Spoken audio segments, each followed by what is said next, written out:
Neutrality के मुद्दे पर कई लोगों ने आकर अपनी राय रखी है और इन प्रमुख लोगों में से एक है राज्यसभा में member of parliament Rajeev Chandrasekhar, जो इस वक्त हमारे साथ जुड़े हैं चर्चा के लिए।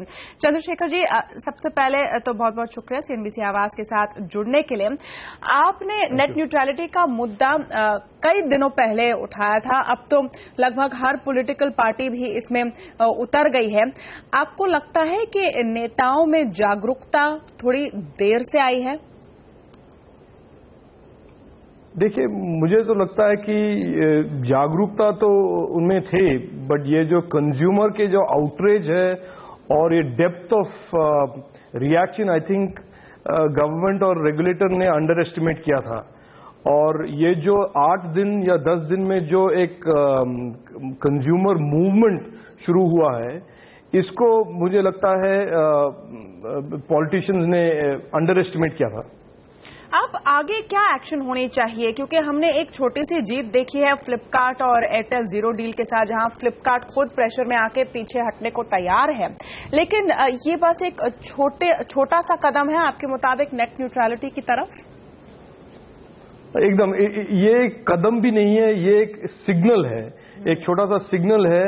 और सिग्नल उनको है जो रेगुलेटर हैं और गवर्नमेंट में जो पॉलिसी बनाते हैं, उनको एक सिग्नल है कि नेट में जो ब्रांड्स हैं और कंपनीज हैं, वो भी कंज्यूमर्स की आवाज सुनकर करेक्ट कर रहे हैं उनके स्ट्रैटेजीज को।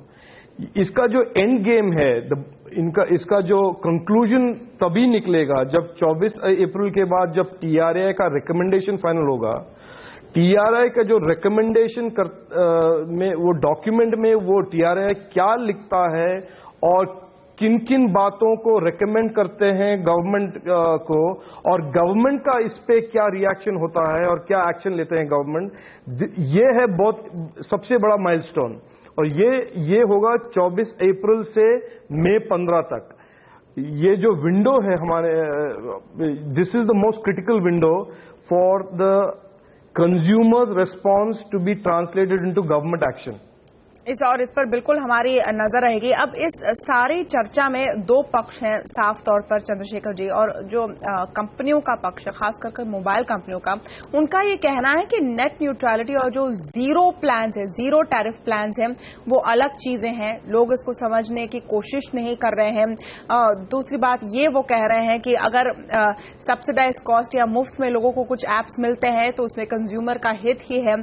आपको लगता है कि एक साइबर स्वराज या आजाद इंटरनेट में कोई भी इफ एंड बट लग सकते हैं?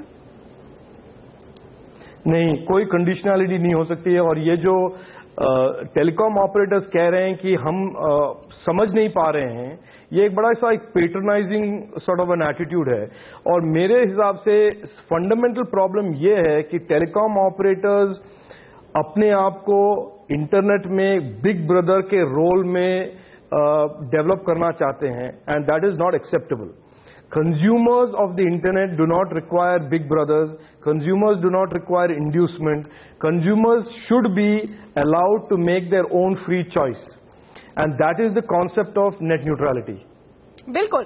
अब टेलीकॉम इंडस्ट्री में आपका भी बहुत एक्सपीरियंस रहा है, क्या आप हमें समझा सकते हैं कि टेलीकॉम कंपनियां या मोबाइल कंपनियां इसके लिए क्यों इतना बैकिंग चाह रही है, क्यों इसके पीछे पड़ी हुई है? प्रॉफिटेबिलिटी कितनी हो सकती है अगर नेट न्यूट्रलिटी खत्म हो जाए? देखिए तमन्ना जी, दिस इज ये एक बैटल है free internet versus an internet जहां पे कुछ लोग उनको कंट्रोल करना चाहते हैं। ये अनयूजुअल नहीं है। ये जो एक्सेस प्रोवाइडर्स और टेलीकॉम कंपनीज हैं, उनके एक मानसिकता है, इनका ये साइकोलॉजी है that they want to control.